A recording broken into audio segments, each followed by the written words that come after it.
And I'm going to share my screen. Let me know when you can see. We can see it. Perfect. And now I will admit. Do you mind letting people in the room, Juanita? Do you have access to? No, if you want to make me either host or co-host, however you can. I think I did make you co-host, but let me see. I'll try. I'll just hit admit all for now and then. All right, ready? 3, 2, 1. Welcome, everyone. Hello, everyone. We've got some people getting admitted into the waiting room. We're going to give everyone a couple of minutes, to get settled. Happy Friday, everyone. Feel free to drop in the chat where you are tuning in from.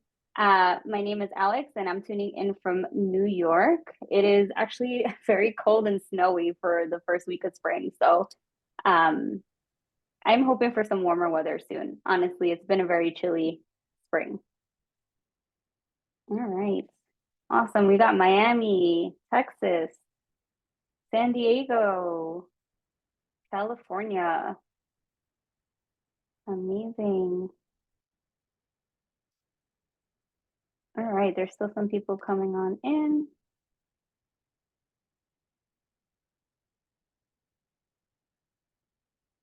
All right, great. I'm going to go ahead and get started. Thank you all for joining and coming to our workshop today. This is going to be a resume review, a workshop to build resumes that outperform other applicants. So this Lunch and Learn is sponsored by Comcast, and we're going to go ahead and get started. First up, we're going to go through some HQ announcements. A reminder that our summit is May 16th and May 17th. So if you haven't gotten your tickets yet, please do and check out our website. This year's theme is Her Tech, Her Future, Latina Innovators in Tech. Awesome. Welcome to our Lunch and Learn again. My name is Alex, and I was brought on the team to connect companies with our amazing pool of talent from the Latinas in Tech community database. And I'm here to empower, support, and guide all of our members to find more leadership roles and life-changing career opportunities. Just really quick about me, I was born and raised in Queens, New York. I'm Ecuadorian, Puerto Rican, and Nicaraguan. I've been in recruiting for about 7 years, and I have experiences ranging from startup, scale up, and more tech, as well as nonprofit and corporate experience. And I'm very grateful to be in this space, and I'm very passionate about networking and helping people find roles they're happy with. So I'm trying my best to make it my mission here at Latinas in Tech to empower others to get the careers of their dreams, no matter what life barriers throws at them. And then just to kind of explain what we do, we cover professional development, recruiting, mentorship, and so much here at Latinas in Tech. Specifically, if you are looking to join and become a Latinas in Tech member, we have 27,000+ women and allies, over 23 chapter cities, 400+ companies that we partner with, and over 20+ nationalities. So I'll give you all a moment to go ahead and scan this, so you can learn a lot more about becoming a member, what the benefits come with, and it'll just answer any questions that you might have for Latinas in Tech. All right, hopefully that was enough time. And if not, you'll have way more time to go ahead and think about our resources in a bit. And I want to go over completing your member profile in this first half of the workshop. We're going to kind of have a quick live demo of why you should complete your member profile and just understanding how important it is to expand your network. So you're going to be able to connect with other LIT members, recruiters, and companies by becoming a member and completing your profile. It's going to allow you to get noticed by recruiters with your Latinas in Tech member profile. And I will kind of just go over everything else that also allows. You're able to message recruiters and companies directly on the Latinas in Tech job board. So all of the tools that you'll use today will be a resource for you to update your profile and really feel empowered to message those recruiters at these organizations. You can use the job boards to target companies that are actively sourcing and searching for talent in the database, and go to specific events that offer resume help like the one you're at today. So another thing that I'll cover briefly is our mentorship program, where you can connect with others in the industry and connect with chapters and other community members based on your location. So this is that mentorship that I did discuss with you. And I like to plug this in here because oftentimes our members that do have mentors, they have mentors that will help with resume and help them with leveling up in their careers. So I'm going to take the time to escape from here and go ahead and do a quick demo on our overall dashboard and what it would look like. So once you become a member, you'll have the opportunity to fill out your profile. And it's really important to keep it at that 100% where you can upload your resume, your photo, and kind of just a little bit of a blurb about yourself. The really important part that I want to highlight today, in addition to our job board where you can go ahead and apply to any of the roles at the companies that are partnering with us, you're going to be able to search by functional areas, tools, seniority level, perks, location, all of that good stuff, and also searching by that company filter. These here are perks. So some companies are remote friendly, paid parental leave. So honestly, this is really important if you're looking for companies that align with your mission in your job search. And last but not least, I really want to go over the company profiles. A lot of the times and questions we get is, I'm transitioning to tech. I don't know where to start. I don't know what companies to go ahead and reach out to. This is a list of all the companies we partner with. And why I like to say go into your members and really message these organizations is because they are partnering with us with the main course of really wanting to connect with our community. So for an example, LinkedIn is one of our companies that have a company profile. You're able to learn the perks that come with this organization. You can learn what life is like at the organization, and you also have a direct contact to the recruiters at these organizations. This is a really great way, as opposed to LinkedIn or any other messaging systems. You're able to also get a direct connection and understand without doing the research. We're doing the research for you, and you're able to message directly people that work there. And you can also see Latinas in Tech members that actually work in LinkedIn. So these are members that are in LinkedIn, and let's say you want to become a business development manager, you have access to say, hey, I'm also a Latinas in Tech member. I saw you work at LinkedIn. How can I get to your position? So use this as a networking tool because it's super, super helpful and important during your job search. All right, I'm going to stop here and go back really quick to set a quick intention about this recruiting lunch and learn and why we're here. The purpose of Lunch and Learns with a recruiter is to have a safe space to discuss how you're feeling in your job search and to work as a community to help you find roles. And for you to remember, Latinas in Tech is here to help you. And these are just some questions to think about before we get started, before, after, and during. So do you have questions about resources? Feel free to ask us. Are you feeling more confident to continue your search? And do you have any success stories from using the talent portal, talent pool, or community, or connecting with your community? That's all I have for you all today. Thank you for lending me your ear. I'm going to go ahead and give it to our guest speaker today. So go ahead and introduce yourself. Thank you, Alex. Hello, ladies. We have 76 people in here, which is incredible to see from Latinas in Tech. Want to thank Alex as well as Vinny Madera for helping me be here today. I truly, truly enjoy helping others get their next career, whether it's promotion at your current company, whether it's starting over, or whether it's completely pivoting. And so a little bit about me. My name is Brionna Simons. I currently work at Think True. We're an experiential marketing agency, and we specialize in helping multicultural audiences. I'm an account director, so my day job is interfacing with all of our clients. I work with Nike, JP Morgan Chase, Visa, and a couple of spirits. I'm really excited about. So if you like bourbon, fashions, but that is my day job, also overseeing my creative production and account team on the agency side. I love what I do, and it's taken me a long time to get here. My current role is after having 30 jobs in very different places. So I've started from cleaning houses to selling shoes to where I'm at now. And I don't want to go too far down my career history, but I do have a lot of stories and experiences that have gotten me where I am today that have led me to feeling like I can be a master at helping others with their resumes. It is one page that represents who you are. And a lot of times there are strangers who are reading this paper about us, and I want to help position you as the best candidate. So that's why this entire conversation is about making you outperform others, because that's what we're here to do. I have about 15 years in marketing and events experience, from LA to Las Vegas to Denver, Colorado to Taipei, Taiwan. I love marketing. I'm obsessed with it as a study for science and art. And so I have 2 degrees there. And then hometowns, I feel is always important to share because we might find a connection.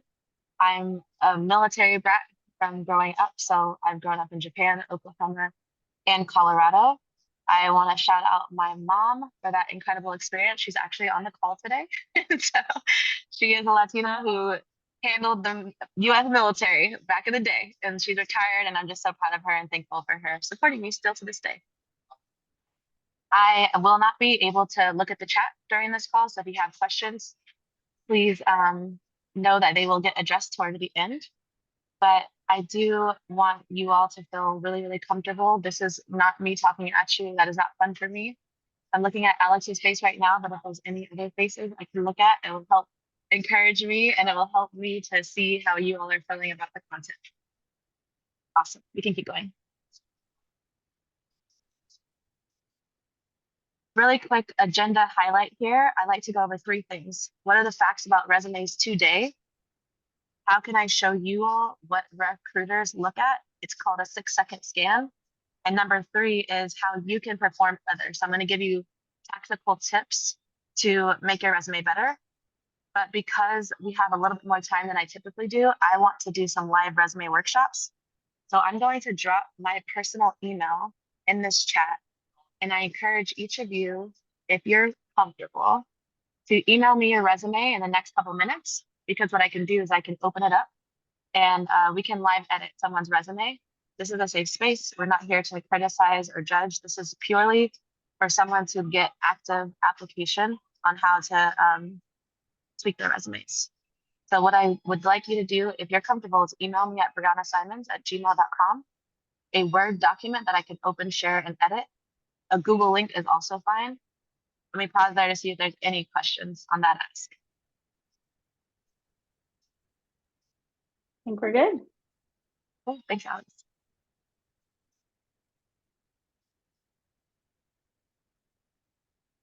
Before I jump into this, I need to understand where y'all are at. So there's a couple situations.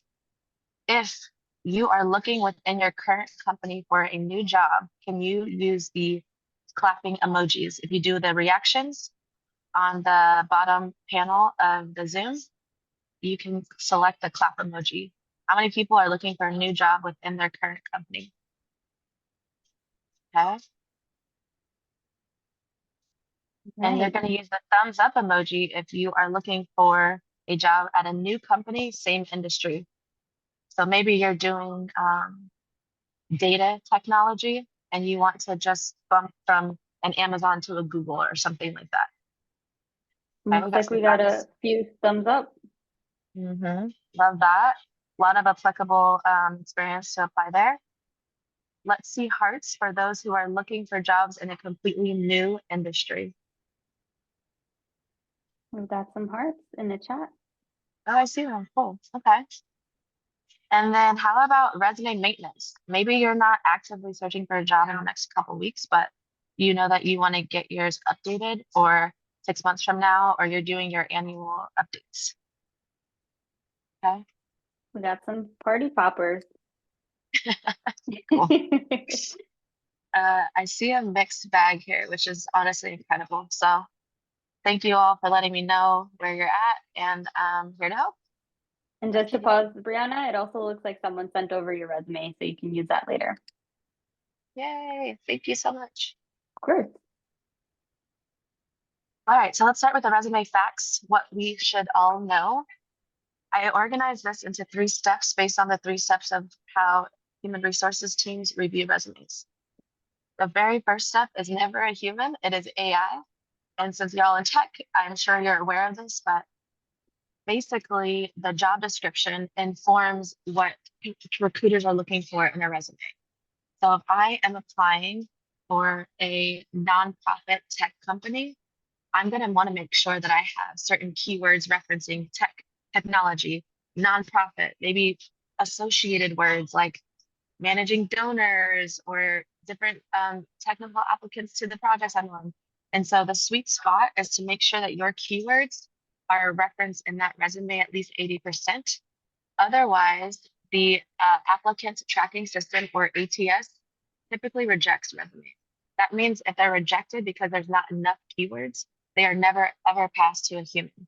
So the first step about resumes is making sure that the content of the words in your 1-page or 2-pager are aligning to the job description in the company. Number 2 is when it gets to the human. So on average, recruiters will scan a resume for 6 seconds before deciding to pass or not. That's a very, very brief amount of time. And we're going to talk about how to make sure that they keep your resume in the running. And then number 3 is another human, but this person is the final decision maker. Typically, this is like a C-suite, like a CEO or CMO, something like that. Or it is your potential direct manager. At that stage, the HR team is telling this decision maker, hey, we got 100 applicants. I narrowed it down to the top 25 because they are all qualified. I need you to decide the top 3 candidates to interview, or I need you to decide of these top 25 who you want on this team. That decision maker is going to do one of 2 things. They're going to only read the top line summary to see how you're differentiated. So maybe all 90 of us on this call, we all have the same degree, we all have the same 5 years of experience. How can we differentiate from each other? Maybe I'm super passionate about healthcare technology for maternity patients. And because of my passion, I've started an organization that sets me apart because they now know what my passion points are to help drive my effort at the company. Things like that help differentiate us. Or that decision maker will just rely on a referral. If the team already knows who they want to work with, they don't even need to look through those resumes. That's the decision they're going to make. That being said, these are the 3 steps and facts that kind of lead to us getting the jobs that we want. Resumes are super, super important, but the irony of all of this effort that we put into resumes is that if we're getting a referral, a lot of times the resumes don't matter. But we don't always have the privilege of knowing someone at the company we want to work for. So having a bomb resume is going to get you really, really far. And I do want to acknowledge that this is tiring work to have a full-time job trying to get a new job. I know it's personal, it's emotional. I've spent anywhere from 2 weeks trying to get a new job to 12, 14 months. And I don't regret any of the effort I've put into it because it's led me to moves in my career that have helped me progress significantly. So I do commend all of you for putting in this time today and getting the career of your dreams. Let's move on. All right, 6-second scan. So if I can share my screen, I would like everyone to make sure that you have your eyes on the share screen. I'm going to give you exactly 6 seconds to scan someone's resume. This is someone I know and someone I've helped. I want you to pretend that you are a recruiter who is trying to hire an events coordinator or an events manager. All the information you need to know. You have 6 seconds to scan a single resume to decide what you want to know about someone, a candidate that wants to be on your team as an event coordinator or an event manager. Let me get my timer ready. Ready, set, go.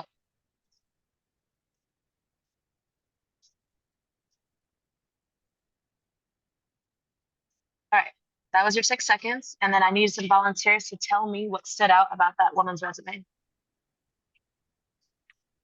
Hi, this is Janet. Hi, Janet. Hi, I'll take myself off, put my video on, and thank you for facilitating this wonderful workshop.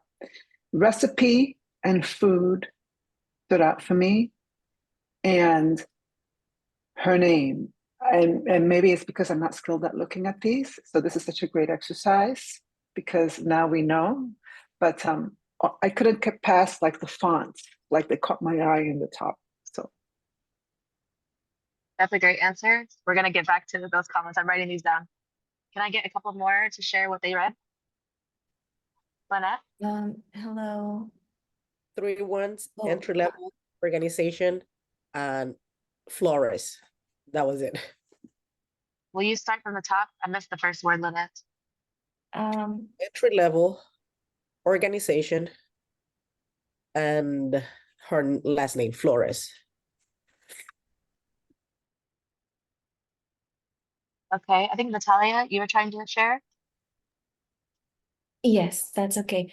Well, I just was able to see that this person was looking for an entry-level position on a global organization to leverage their experience and education, but I was not able to see. I didn't even see their name. That's all I saw. Okay.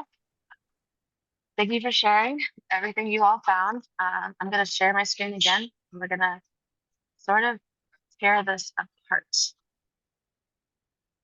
So everybody be nice because Amaya Flor is my little sister, and I'm very, very thankful that she volunteered her resume. I think some of you saw her name here, and then you also read her objective because it's at the very top of the page. That means that everything here is more likely to get read. It should be the most compelling 2 lines about you. A few things I want to identify in this resume. Someone mentioned the font. So this is a Times New Roman font. It's kind of like your standard Word document font. It's very, very legible. And you want this to be as scannable as possible. So it's organized well, objective, education, professional experience. That's pretty standard. Sometimes your professional experience might be more valuable. But the words that you all recognize are mostly right here, which points to why this section of your resume is very, very important. I'm going to stop sharing and I'm going to give you all some tips of editing your resumes. Alex, are you able to share that deck again? Yes, I can. Thank you.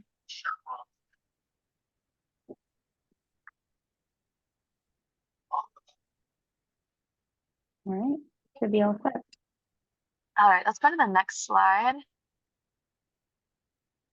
So I want to share for the one before this. Whoops, so sorry. I do this all the time. This is, thank you. All right, so these are my top 4 tips because these are the top 4 opportunities for improvement that I see. I used to make a full-time side gig out of reviewing resumes, helped like 100 people get new jobs. And so I promise you this is based on a real life experience of helping people. Number 1, we get so excited about a new job that we throw our resume at 50 companies in a span of a week, and we do not customize our resumes. You have to study the JD or the job description, and you have to use the keywords or your resume will just not get looked at. We talked about that earlier. Number 2, something Janet alluded to a little bit, is using a very clean design. I should not be distracted by the fonts in your resume. I should not be distracted by the spacing. I should not be distracted by any grammar errors or colors. Sometimes companies that are a little bit more conservative, they don't need to see our headshot. Listen, I've been clowned for having my face on my resume, and people are like, you don't need that. Like, this is all about your accomplishments, not how you look. So using a very clean design, always checking for consistent alignment, text hierarchy. Is the name large? Is everything else one single font size? The easier and faster that your resume is for someone to scan, the better. 1 page is really, really great for entry level and maybe mid-level careers. 2 pages make sense for those that are a little bit more senior because you have more experience. Or those who are trying to pivot, sometimes I think that justifies why you have 2 pages because you're trying to prove how skill sets from other positions and industries will be transferable to what you're applying for now. Number 3 is quantifying your accomplishments. This is the top mistake that I see. A lot of times the bullet points under a job are telling me what you did, and that's it. It's not telling me how many times you've done it. It's not telling me the impact of why you doing that job is so incredible. You need to quantify what you did with numbers, percentages, the best, the top, the most, things like that. And I don't recommend any more than 5 bullets. You need to be able to succinctly describe what you were doing in 3 to 5 bullets. And last but not least, is ordering your resume from the most to the least relevant. As we just learned with the 6-second scan exercise, we're reading those top 10 lines if we can get to them. So make that the most impressive part of your resume. If I'm applying for a fellowship, I know that it's critical that they know that I am actively in a collegiate program. So I'm going to make sure that they know I'm going to the top university in the top program, and that is why I might qualify for a fellowship, followed by my experience related to what I'm pursuing. Does that make sense? Even one nod from on screen. Perfect. Thank you, guys. All right, so we're going, I know this is a lot of tips to give you all at once, so this is why we're going to actively use this time together to do some live workshopping. We do have a question, Brionna. Would you like to move forward or stop for a live question? Someone has their hand Ask up. for some questions. Yeah, let's pause. Awesome. It looks like, Janet, I think your hand might have been raised from your prior question, but I want to give Omi a chance to, oh, sorry, did you have an additional? Well, no, my hand was raised because when she showed the resume, it had some, I just wanted to know if you recommend plain text versus formatting, with lines and design for the ATS system. I think design is okay as long as it's not distracting. If you are distracted by it, or if your peers that you have take a look at your resume, which I do recommend, are distracted by your design, you're wasting someone's time looking at your resume. Awesome. Janet gives you a thumbs up and a thank you for that. And we have Omi that's raising her hand for a live question. Yeah, hi. Thank you for this event. This is great. So I'm a grad student, and when I saw like order your resume from most relevant to least relevant, does it imply that we don't need to use a chronological order in our experience? Like it doesn't matter at all? Or also, how can I put like, is education first or experience first if I'm pivoting? Because like those things are kind of in my mind, and I'll appreciate if you can clarify that. It's a great question. And essentially, you're trying to customize your resume based on who you are. So you should be thinking like this. It's strategic. The first question is about the order. Most to least relevant is based on the sections of your resume. Experience section specifically should be in chronological order. The reason it's going to be from most recent to oldest. And the reason is when you are looking at a job that requires a number of years of experience, the recruiter is scanning from timeline to make sure that you really do have those years. So something common is a student who graduated 3 years ago. They're saying, I have 5 years of experience, but they only have 3 years of work experience after college. They need to explain that they were in college for 2 of those years to make it equal to 5 years. And so gaps like that are important to eliminate. You don't want them to be confused about how many years of experience you have. That's why you want to list your experience chronologically. Does that help? Yeah, sorry, I was on mute. So it should be chronological, even though maybe I have an experience that is most relevant for the job that I'm applying at the end. It doesn't matter. I should stick to the chronological order, right? Chronological order within the job experience section. If you're trying to highlight a job that's oldest, what you can do is put your skills at the very top. So above job experience, you would identify your skills related to the job that you're trying to highlight. That way they'll read that first, and then they'll see your mixed job experience, and it makes you a diversified, you'll have a diversified experience background, and it helps. So that's how I would recommend solving that. And then last thing, sorry, regarding having the education section before experience should be okay if I'm trying to pivot, right? Like I'm doing a Master of Science right now in project management. I'm trying to pivot into tech. So the thing is like, can I have my education experience before my education section before experience because I'm trying to pivot, or is that a mistake? Are you looking for jobs in product management still or no? Yeah, so project management within tech, yeah. Oh, then I think that's very relevant to keep at the top. Yes. And congratulations. Thank you so much, Omi, for your question, and congratulations as well. And just for all the audience to know, we are prioritizing any on live questions of people that do raise their hands. Everything that's in the chat will get answered during the end of our Q&A portion. So I am keeping track of that, and thank you everyone for your participation so far. Let's keep on going. Thank you, Alex. You did not play. I love it. Let's let's talk about the STAR method. By show of hands, how many of you have heard of the STAR method? I'm always curious. We got one, Me. Candy? Me, but Okay, cheating, couple because people. if you're in recruiting, that's definitely cheating. Cool. Okay. Nice. We have a good fraction of us that have heard of the STAR method. I learned about this in a program and was immediately impressed because it really helped me focus my interview responses and give answers that were really digestible, but also compelling. If y'all haven't figured out by now, I can talk. So I really had to learn how to organize my thoughts and prepare for interviews. And so I want to talk about the STAR method. I know this is about resumes, but this is very transferable to how we write our resumes. The STAR method is based on the situation, the task, the action, and the result. These are the 4 things that you want to identify when you're being asked a question about something you've done in your day job. So I'm going to give you an example of how someone would answer in an interview setting, which this is designed for.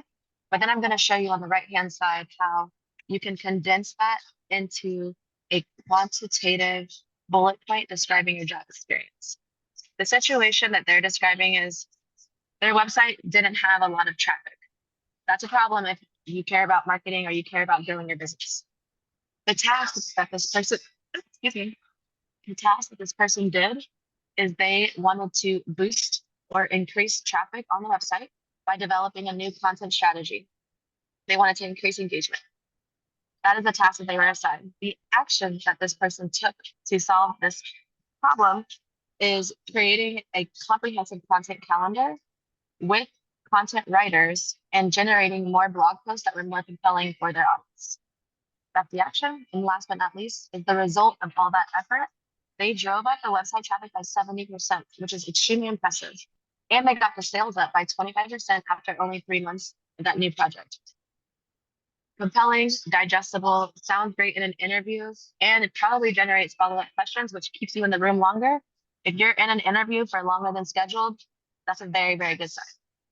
Now, how this translates into written communication is, I would take this and I would say, I developed a comprehensive content strategy with 3 writers, boosted web traffic by 70% and sales by 25% within 3 months, doubling previous records.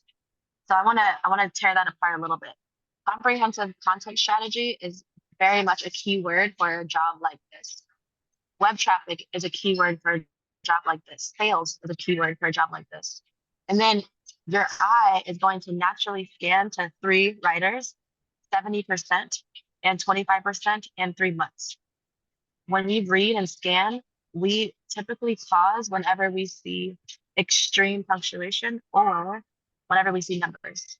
So that's why we want to quantify with digits, percentages, and a different punctuation. So any live questions about this strategy and this approach? I have a question, but I don't have a raise hand icon. So Okay. sorry. I will accept your question without the icon. It's okay. Thank you, Brionna. I'm currently in between jobs. I got laid off. So I find it really, really hard to quantify my accomplishments. And I think that once I leave a job or I leave a role, I find it pretty much impossible. So I was hoping to get some tips on what to do while I am in a particular role to quantify. Because even though I'm in the data space, I'm often quantifying other things, not my own performance. So how do you go about finding those tidbits and information and storing them somewhere so that you can then add them to your resume? Great question. First response to you, Daniela, is the attitude. It's not impossible. It's very, very possible. There's many women on this call who have proven that it's possible, including yourself.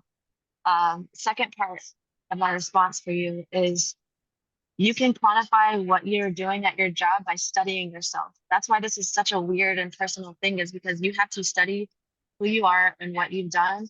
So some of the tactics I use is every 6 months, I'm evaluating my work.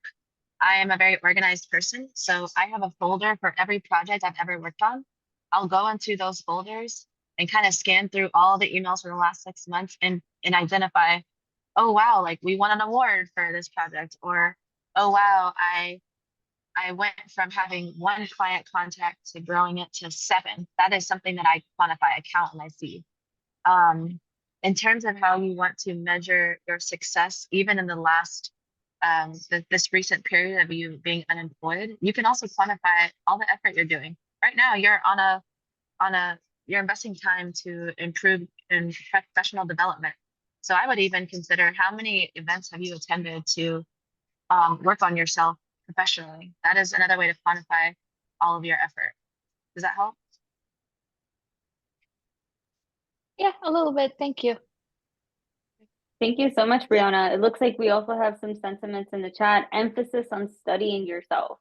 So we got some mega claps and hearts and thumbs up on you saying that. A really good takeaway.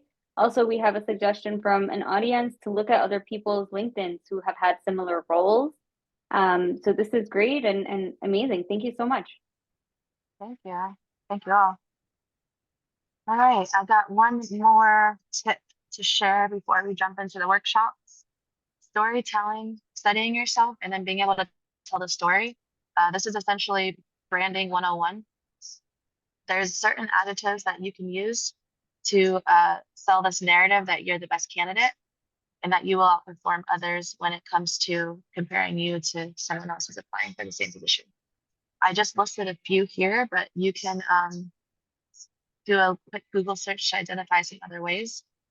But best, first, most, top, record-breaking, 100%, 90%, anything that's high is a great way to indicate your effort and your impact. So a couple examples: you were recognized, your product was recognized as the best employee event ever. Or maybe you're the first ever, that's a good example. You designed the first ever philanthropy project for your company. You sold the most new products. You're the top seller 3 months in a row, 2 weeks in a row, whatever it is. You generated a record-breaking campaign. Or maybe you coordinated audits and you would never ever messed up. You don't ever mess up. Kudos to you. You can say 100% success, 100% pass rate. However you need to describe that what you do is good work. Any questions on this one? No, this is great.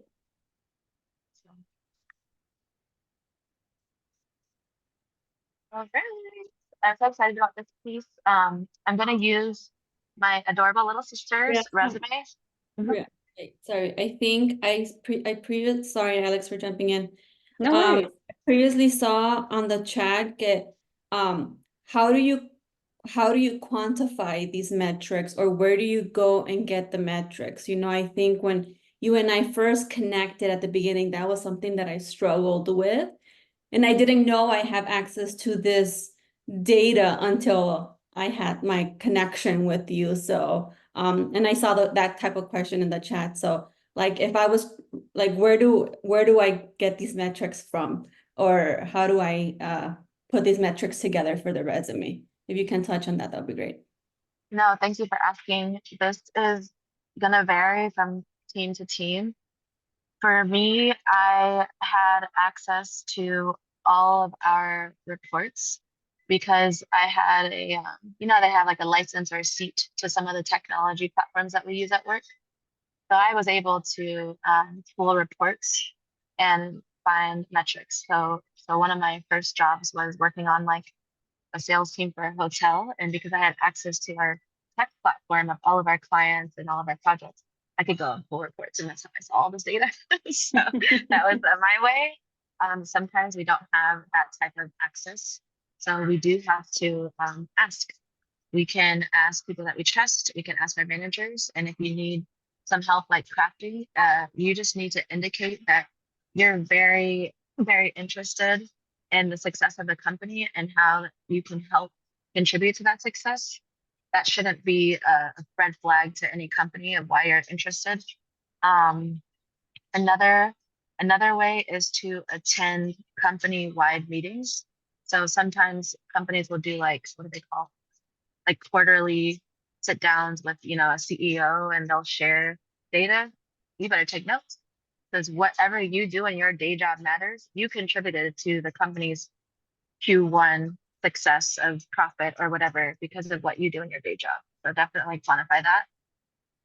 Does that help? Amazing. Yeah, I think I'll contribute really quickly. I think something that I struggled is like, that the data that you have to present is only yours and what you put in, but you have to look at your team as a collective, because that's what Brionna means. It's like you contribute. So whatever percentage of the company increased in sales, or however many events the company attended for trade shows or projects and client satisfaction rates and stuff like that, like your work contributed to that. So you need to take credit and add that to your resume. And that was something that I struggled, because like, I didn't do much, but then I realized, oh, I attended this many events. That event brought 50K in revenue and new revenue. Oh, I did that. I helped with that, so just changing the perception and the mindset and looking for that data. Okay, go on, take it on. No, thank you. Thank you for sharing that, because I remember working with you on that information. And it just reminded me, one of my other big tactics that I do every 6 months is I look at my calendar. So whether you're a pen and paper girl or whether you're a Google Calendar digital, I go, it's a little bit crazy, but it works. I go week by week and I assess like, oh, wow, like I did these 2 products, I did these 2 events, and I take the paper and I write everything down and organize it. And that is how I quantify my year in work and personal. So something else to think about. It takes effort, but very, very rewarding. Amazing. Thank you so much, Brionna. That's such a great tip. And it looks like we have sentiments in the chat. For anyone that has been let go, Natalia said she loves about quantifying the events they've been attending, including this one for developing ourselves professionally. If you've been laid off, this is efforts that you're developing yourself. And this is your business case when you're in your interviews to be able to discuss to the hiring manager or anyone that's interviewing that, yes, you've been laid off, but we're destigmatizing those gaps and understanding that this is how the climate is and you're still working on yourself. So it gives you a strong case. We do have 2 live questions, but we're gonna, for the sake of time, just pause, let Brionna do the rest of this resume workshop, and then save those 2 live questions from Yaneth and Sandy till the end. Feel free to keep that hand raised so we can get back to you. But I'd like to give Brionna a moment to do that live resume workshop, and then we'll switch on over to Q&A for the last 10 minutes since we only have 15 minutes left. Thank you so much, everyone. Super engaging. It's like we need some more time next time, but this is really great. And we appreciate you, Brionna. We'll let you go on to the live resume workshopping. Cool. We spread this across. So we have Amaya's resume. This is the version that we started with. And this is the version that we are actively working on. So you'll notice that I added a title for her. I did this because she is trying to pivot from hospitality, working as a server or concierge, into events. So I want to position Amaya as an event planning specialist. That is why I added this title. I think it can be helpful for those who are pivoting. I also cleaned up a little bit of the contact info. It's super tiny, but on this one, she had parentheses and hyphen. My eye stopped right there, and that is seconds of my time or a recruiter's time. So we just did a quick little cleanup here. They're not even going to look at this, and that is what I want. And we added a summary. So Amaya was thinking, hey, I'm an entry-level person. I want to work for a global organization, because she knows in the back of her head she wants to travel. And she wants to be challenged. She doesn't want to be in a boring routine job. And she wants to leverage what her education has taught her. She wants to leverage her creativity, and she wants to leverage her customer service experience. I worked with her to expand that. So she's not an entry-level girl. She's an event planning specialist, and she has the work to prove it. She's also a multi-passionate creative. So she's not just a server. She knows how to do nails like a professional, and that's something she does for her family. She styles people. She bakes and cooks and does all these like really creative celebration cakes, things like that. So there's a lot of creative outlets that she has. Let's make sure that they know about it. Let's tell them how many years of experience she has. She has 4 years of experience in luxury hospitality and sales. So I always like to describe what we do. If I only say hospitality, you're only going to think of hotels. And maybe a recruiter only knows, Holiday Inn as a hotel. That is a middle hotel brand, whereas luxury indicates a Hilton or I don't know, I can't think of one true branding, but that's okay. And sales experience. She's eager to grow. This demonstrates how excited she is about an opportunity with a reputable company. Reputable, any recruiter reading this should feel like, well, we're reputable, hell yeah. And then she wants to contribute her organization, her energy to serve clients and build business revenue. So that is how we upgraded what her summary is. We put her education at the top because it's in hospitality, travel, and tourism management, and she took event courses. So that's why we highlighted it here. And then we pivoted into her professional experience. If I zoom in a little bit here, I'm just gonna go over this. So she's a top server. That is the truth. And always tell the truth because people will fact check you and you do not want to embarrass yourself or just destroy an opportunity. 85% of the people that she serves, and they're not just patrons, they are clients. Let's look at it like that. She upsells 85% of them. That means they order something and she's adding onto that order every time. It's a fine dining atmosphere. So that elevates what she does from serving to she knows how to operate and serve at a 5-star level.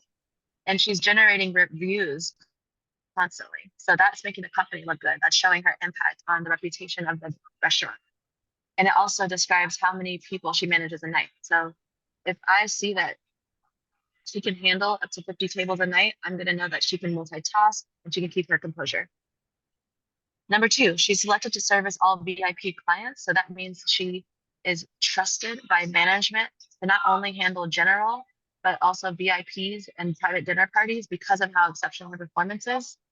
What we also did is we name dropped some of the people she works with. So the restaurant's chef, do some research on who you work with. She didn't even realize he was a top chef. She didn't even know. So those are the kind of things that we want to identify. She's trusted to train and onboard employees. That demonstrates that she's a leader and that she knows how to not only follow the rules, but teach them to other people.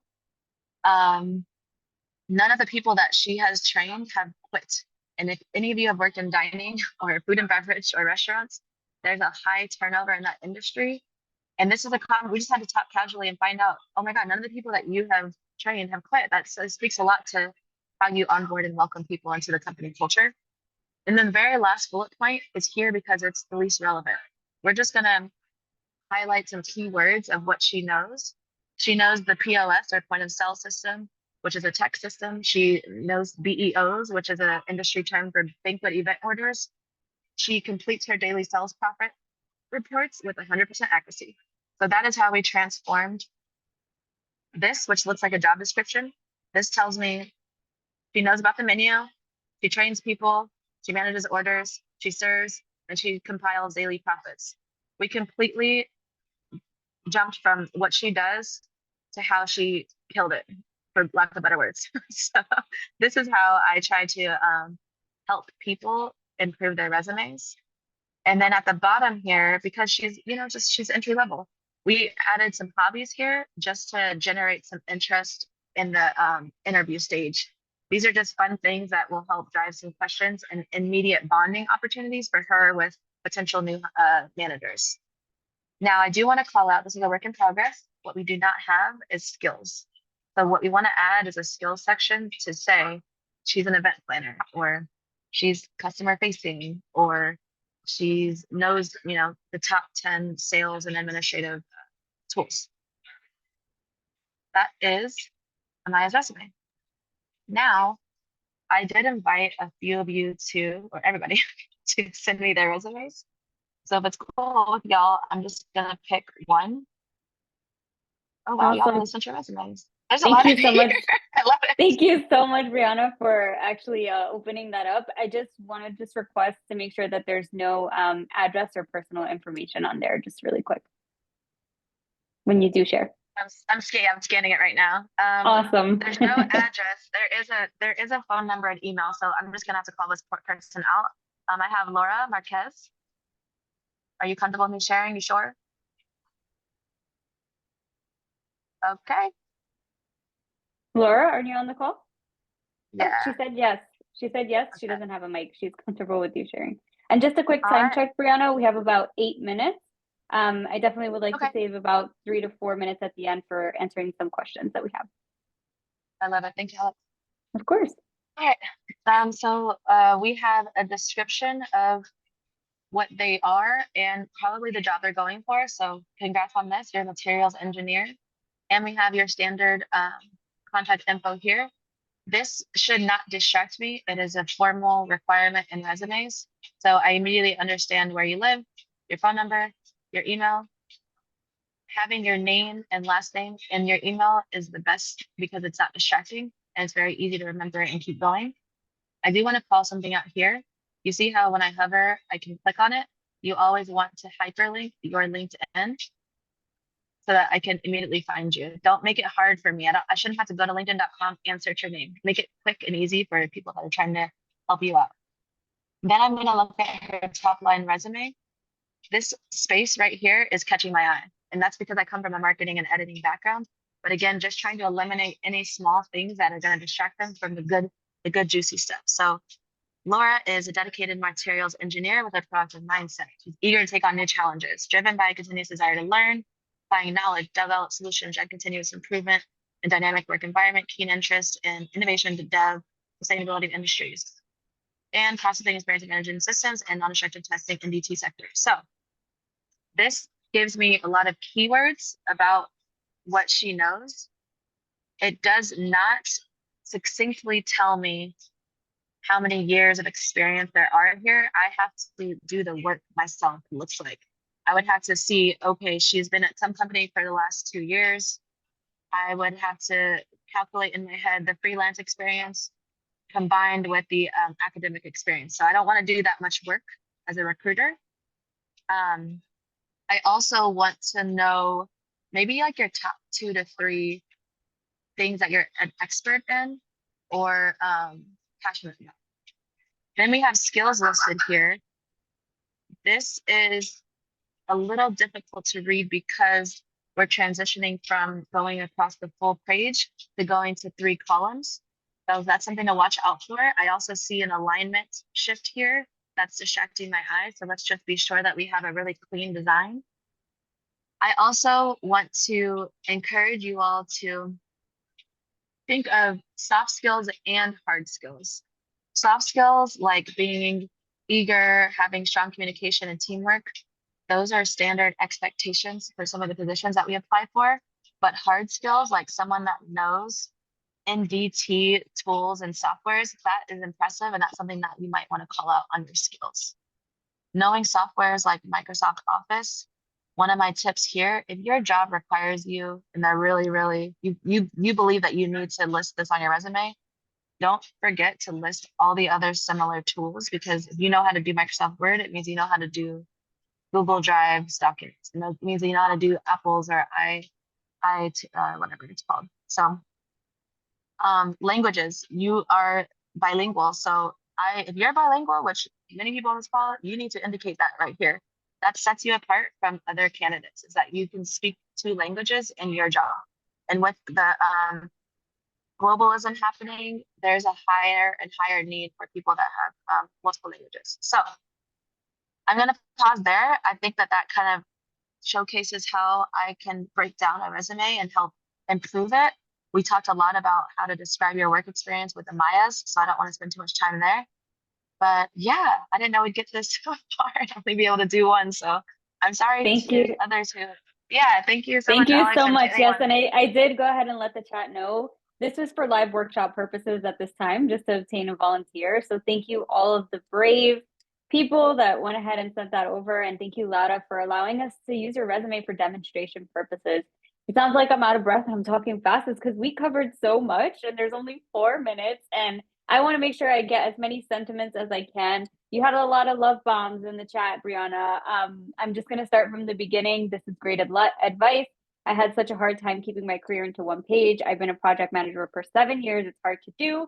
We have a Stephanie. Brionna is such a gem. Thank you, Latinas in Tech, for bringing her on today. We have a hello to your mom if she's still on here. Hello, Brianna's mom. We have a thumbs up of someone that had explained they've been laid off for a year, someone else 4 months and counting. And we have some recommendations in the chat. I recommend keeping an achievement journal or folder when you are quantifying your metrics. I recommend keeping an ongoing document where you highlight your successes, awards, and other feedback. And we have so many questions in the chat, but I'm going to go ahead and leave it to Sandy and Yaneth at this point because they are doing live questions. So I'll give them the 2 minutes that we have to quickly ask their questions. Okay, sure. Can you hear me? Yes, we can, Sandy. Okay, so my question, maybe it's more related to interviews because I actually have a strong resume. I have a resume that gets like a lot of callback and interest, but when I get to the interview and I'm in front of a manager, a few times already, I have managers that look at my resume and then they say, well, I don't put a lot of weight on resumes. I don't really believe in resumes. So how do you navigate that? Like, why do some managers say that? And how am I supposed to react? Yeah, I think what they're saying but not saying is that interview that you have, it's a chemistry check at the end of the day. You're in an interview, it is your job to make them like you. So go into it knowing yourself and being yourself. And when they mean that the resume doesn't matter, it's because in that stage the resume doesn't matter. The resume has already gotten to you to where you are. So at that stage, that's what they mean. So I would use your interview as an opportunity to connect with people like humans rather than not being yourself and not making them comfortable and trusting that you'd be a great culture fit for their team. Does that make sense? Yeah, it does. Thank you. You're welcome. Hi, Brionna. My question is, if I saw it on the chat too by somebody else, if we have multiple positions at the same company and we've been promoted over time, do we include all of those separately or together in a resume? Great question. And you should definitely highlight that you were promoted because you did X, Y, and Z to the next position. I would love to see that. I am going to go back to Amaya's resume really quick to show you how we showcase that. Okay. So Amaya worked at Hilton. Her recent job was a concierge lead, but her first job was a guest services agent. So you see how we broke this up under the same company? And the very first line is that she was promoted to a concierge in 6 months, which is a record for that company, due to generating 81K in revenue by A, B, and C. So yes, please highlight you're promoted. It demonstrates how great of a contribution you made to that company. Great job, congrats. Thank you. Thank you so much. Tara, we're at top of the hour. Can you ask your quick question and then we will close off? Sure. Thank you so much, Brionna. My quick question was about color. So you said color is distracting. So do you recommend more Microsoft Word sort of version versus like a pretty Canva version? I don't think all color is distracting. I want you to evaluate if your design as a collective is distracting. For creative people, I work in a creative industry. The designer resumes are the most fun to look at, but it shouldn't distract me in a way that I'm like not even reading the content because I'm like, why is this yellow line clashing with on the white paper? I can't read yellow on white. Like if you're gonna be creative, use color and shape and design and elements, like do it, follow some rules, follow some design rules. So good luck with that. Thank you. Thank you so much, Tara. All right, Jenna, I see your hands up, but we are at the top of the hour. I want to be respectful of everyone's time on this lovely Friday. Thank you, everyone. Let's give some love to Brionna in the chat. I really appreciate you for being here. We all do. This is super instrumental to the community. This impact that you are making today is really helping us towards our mission here at Latinas in Tech to create more HEFAs. And you are really yourself a HEFA helping us and doing all of these recruiting and kind of just resources. So we do appreciate you. And I want to wish everyone a happy Friday. And please feel free to connect with each other. I see a lot of people were connecting on LinkedIn in the chat. And we really appreciate your time today. Thank you so much, Brionna. Thank you, everybody.